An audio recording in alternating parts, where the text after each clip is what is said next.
Amados hermanos de Centro Familiar Cristiano de Tehuacán y amigos que nos escuchan, les bendigo y les saludo, deseando que el amor de Dios, la gracia de nuestro Señor Jesucristo y la comunión del Espíritu Santo sea abundante en cada uno de ustedes y de sus hermosas familias. Les mando un fuerte abrazo virtual a todos los que nos escuchan en esta mañana. Además, me dirijo a ustedes por este medio de comunicación para pedirles que reciban este mensaje hermoso de esperanza. Así que vaya por su Biblia, vaya por una libreta y tome nota de lo que vamos a estudiar en esta mañana. El día de hoy deseo hablar de un tema poco enseñado, pero que es de suma importancia para nuestras vidas en este tiempo. El tema de hoy es el arrebatamiento de la iglesia. ¿Por qué estoy tocando este tema en este tiempo donde la pandemia que todos conocemos está afectando a tantas personas? ¿Qué tiene que ver esta pandemia que estamos viviendo con el arrebatamiento de la iglesia? El punto más importante en este tema es este. Nuestro Señor Jesús quiere que veamos a través de esta pandemia y a través de todo lo que está aconteciendo en nuestro mundo, un recordatorio para avisarnos que Él viene otra vez. Así que debemos estar alertas y preparados. Jesús le dijo a sus discípulos: ustedes deben estar preparados porque el Hijo del Hombre vendrá cuando menos lo esperen. Mateo 24:44.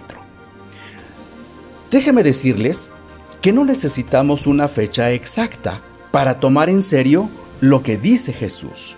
Muchas personas toman a la ligera este tema y ponen fechas de cuándo se va a acabar el mundo y cuándo viene Jesús y cuándo será el arrebatamiento, etc.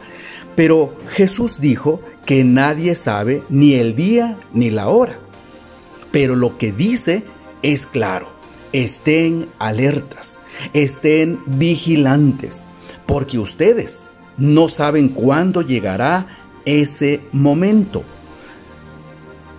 Estén preparados, por lo tanto, manténganse despiertos, porque no saben cuándo volverá el dueño de la casa.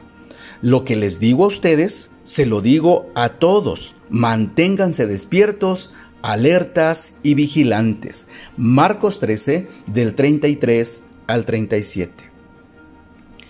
Y aunque Jesús no estableció una fecha exacta, sí estableció las características y las señales que nos avisarían que estamos viviendo ya los últimos tiempos.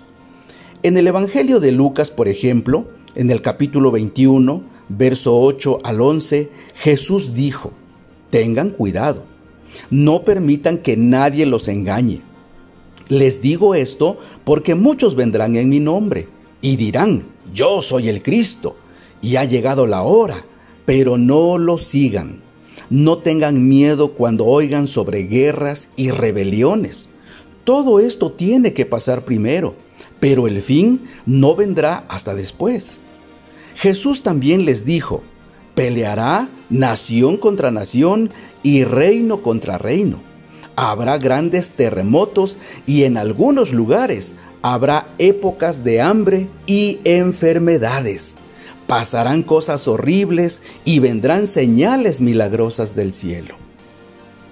También podemos ver que en el Evangelio de Mateo capítulo 24, Jesús dijo que estas tragedias solo serían el principio de dolores. Por esa razón, nuestro Señor Jesús nos pide que estemos alertas, que estemos vigilantes. Pero, ¿qué pasa? Irónicamente, la mayoría de personas están tan ocupadas en sus muchas actividades y esas muchas actividades las mantienen profundamente dormidas en cuanto a la venida de nuestro Señor Jesucristo. El peligro es grande y la pandemia que está viviendo nuestro mundo es un llamado de atención lleno de la misericordia para que estemos listos. Aunque las personas se mantienen incrédulas y escépticas ante este tema, la realidad es que Jesucristo regresará. Un ángel le dijo a los discípulos que miraban la ascensión de nuestro Señor Jesús: Galileos, ¿qué hacen aquí mirando al cielo? Este mismo Jesús que ha sido llevado de entre ustedes al cielo, vendrá otra vez de la misma manera en que lo han visto irse. Hechos 1:11. Por esta razón, la primera etapa del regreso de nuestro Señor Jesús se le llama arrebatamiento. La primera carta del apóstol Pablo a los tesalonicenses tuvo como fin el aclarar ciertas dudas que ellos tenían con respecto al regreso de nuestro Señor Jesús. Ellos sabían que Jesús iba a regresar, pero tenían muchas preguntas, así como nosotros. Pero el apóstol Pablo se propone dar un mensaje de consuelo a los cristianos, haciéndoles saber lo que les espera en Cristo Jesús. Vamos a ver primeramente Primera de Tesalonicenses capítulo 4, versos 13 al 18. Dice así: Tampoco queremos, hermanos, que ignoren acerca de los que duermen, es decir, de los que ya murieron, pero en Cristo Jesús, para que no se entristezcan como los otros que no tienen esperanza.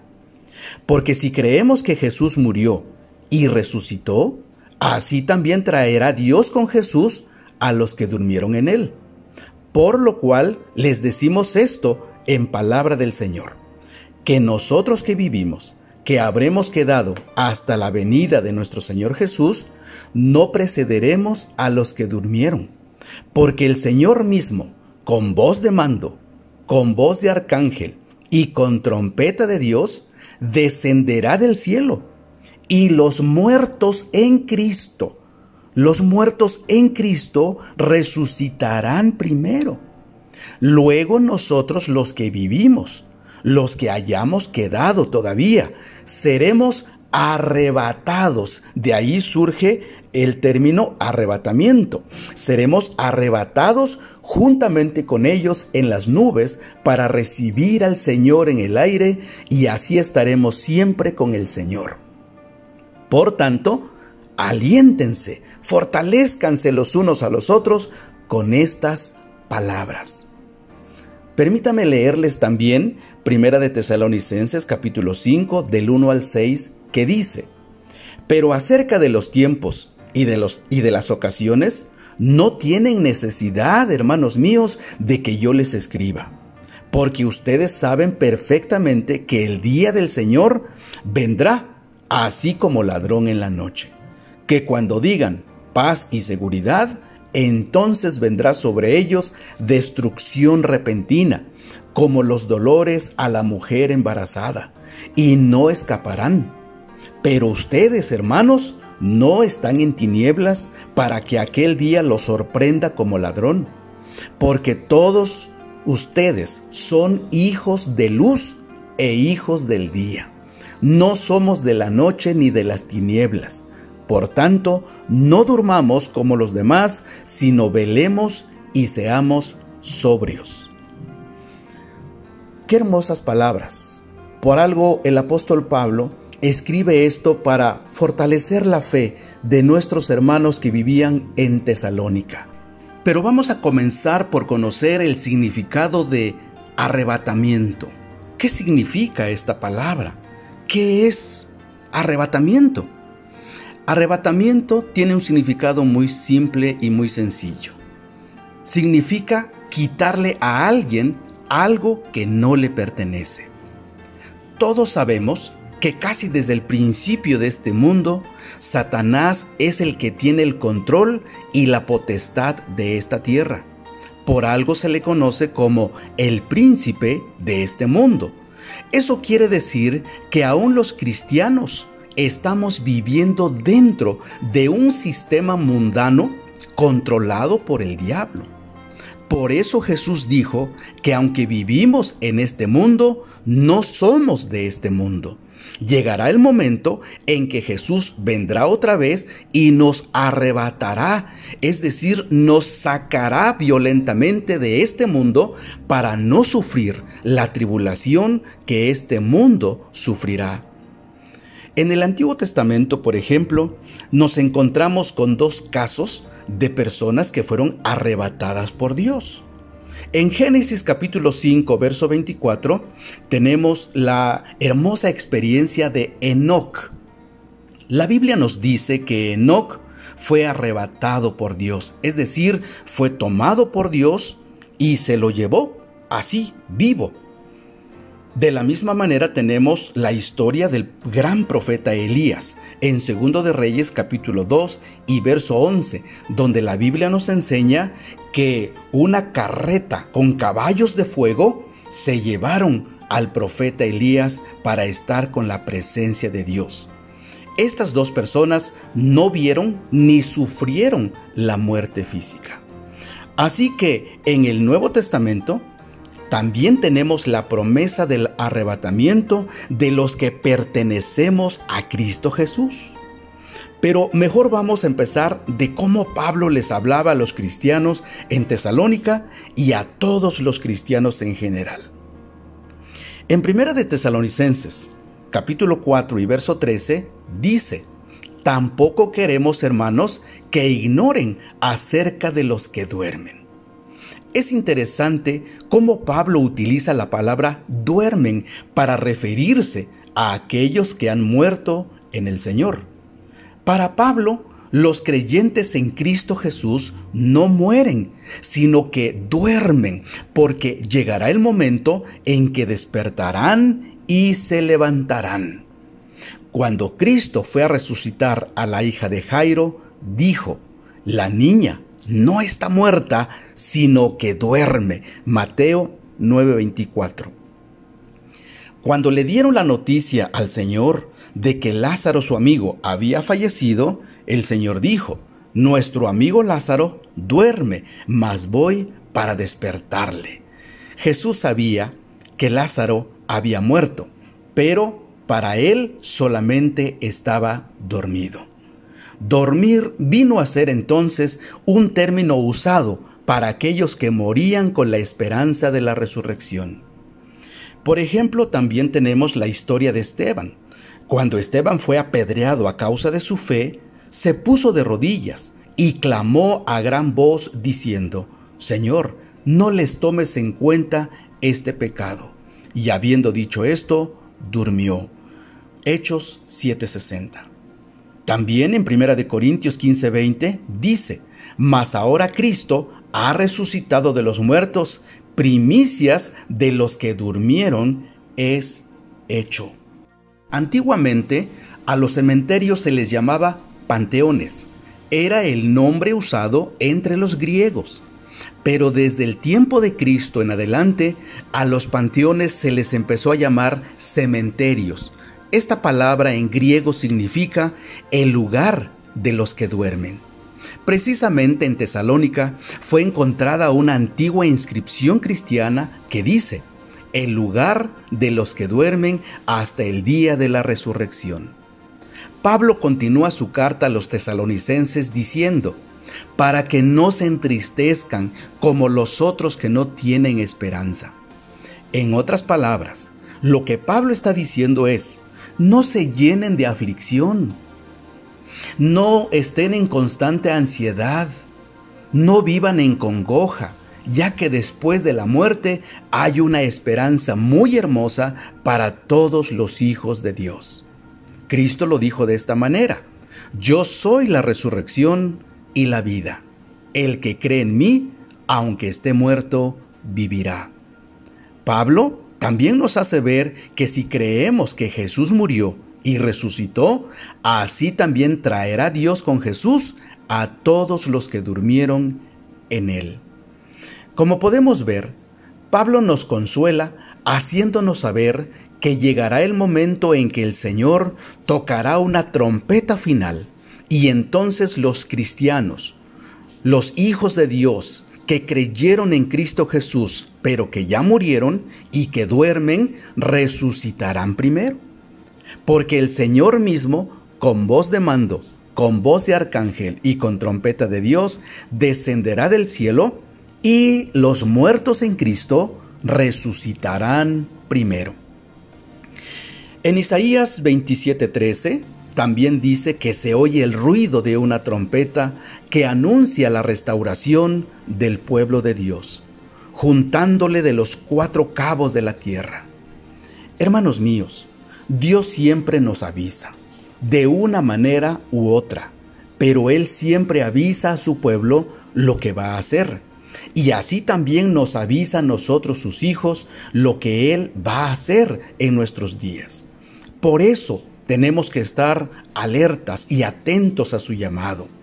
Por eso digo que esta pandemia y otras cosas más que están sucediendo en el mundo son avisos, son señales y son los semáforos de Dios que nos permiten ver que el reloj de Dios está llegando a su fin. Siguiendo nuestro tema, aprendimos que los que murieron creyendo en Cristo resucitarán en el arrebatamiento.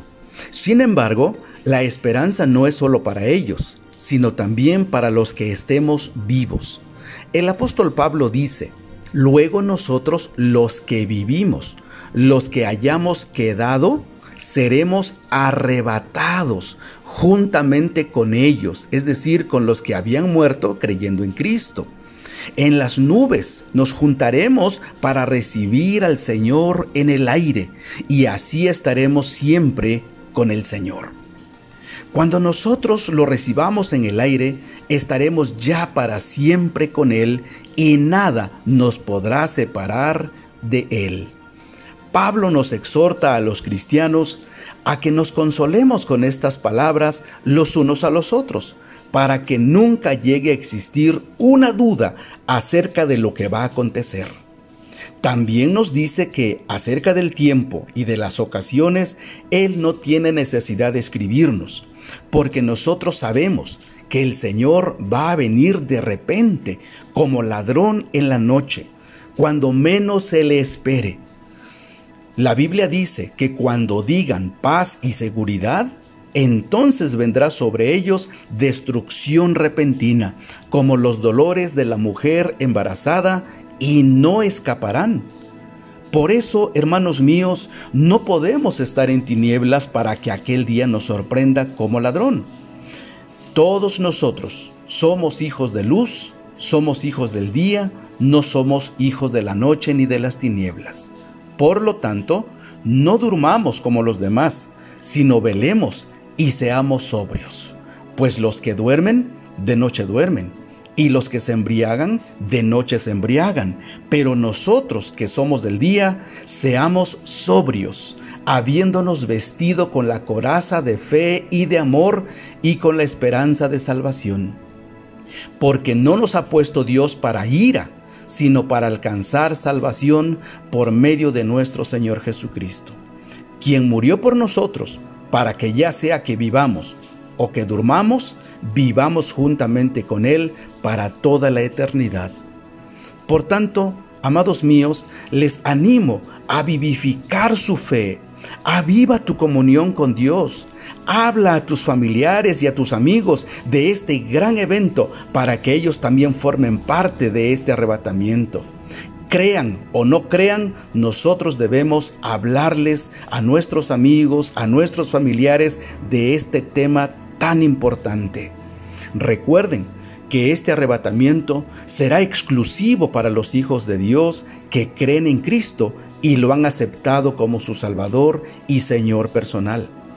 Porque para los que no quieren aceptar el plan de salvación, les espera una gran tribulación que vendrá sobre todo nuestro planeta. Hermanos y amigos que me escuchan en esta mañana, aunque para muchos esto suena como a ciencia ficción, no lo es. La realidad es que nuestro Señor Jesús volverá otra vez. Para los cristianos, esta es la palabra de esperanza. Por esa razón, no podemos ni debemos ser presa del miedo o del pánico. Pero la pregunta obligada que surge es esta: ¿estás listo? ¿Estás lista para encontrarte con tu Señor? Si Él viniera hoy, ¿Estás preparado para encontrarte con Él? En el libro de Amós capítulo 4, verso 12, el profeta dice: prepárate para venir al encuentro de tu Dios. ¿Qué estarás haciendo cuando Él venga? ¿O dónde estarás cuando suceda el arrebatamiento? ¿Ven la importancia de estar alertas? Estar alerta significa estar preparados, como cuando un mayordomo espera a su señor. O mejor aún, como una novia espera con gozo el día de su boda. Entonces, ¿qué debemos hacer para estar preparados? Para estar preparados, debes acercarte a Jesucristo con un corazón arrepentido, pedir y recibir el perdón de Dios por tus pecados, aceptando el sacrificio que Jesús hizo en la cruz del Calvario por ti y por mí, y andar en su palabra. Solo entonces estarás entre los que serán arrebatados para estar con nuestro Señor Jesús por toda la eternidad. Si este es tu deseo, te invito a hacer esta oración de fe y diga conmigo: Señor Jesús, a través de este mensaje he aprendido que tú volverás otra vez a esta tierra para llevarte a los que han creído en ti. Por esa razón, yo también tomo la decisión de acercarme a ti, para creer en ti y aceptarte como mi único Salvador. Deseo que perdones todos mis pecados y me permitas formar parte de los que se irán contigo en ese arrebatamiento.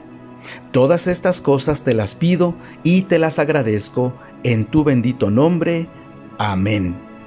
Estimados hermanos y amigos, es así como terminamos este mensaje. Asimismo, les hacemos la atenta invitación para que sigan en contacto con nosotros a través de sus líderes de casas de oración, para recibir más mensajes que seguramente edificarán sus vidas. Hasta pronto y que Dios les bendiga grandemente.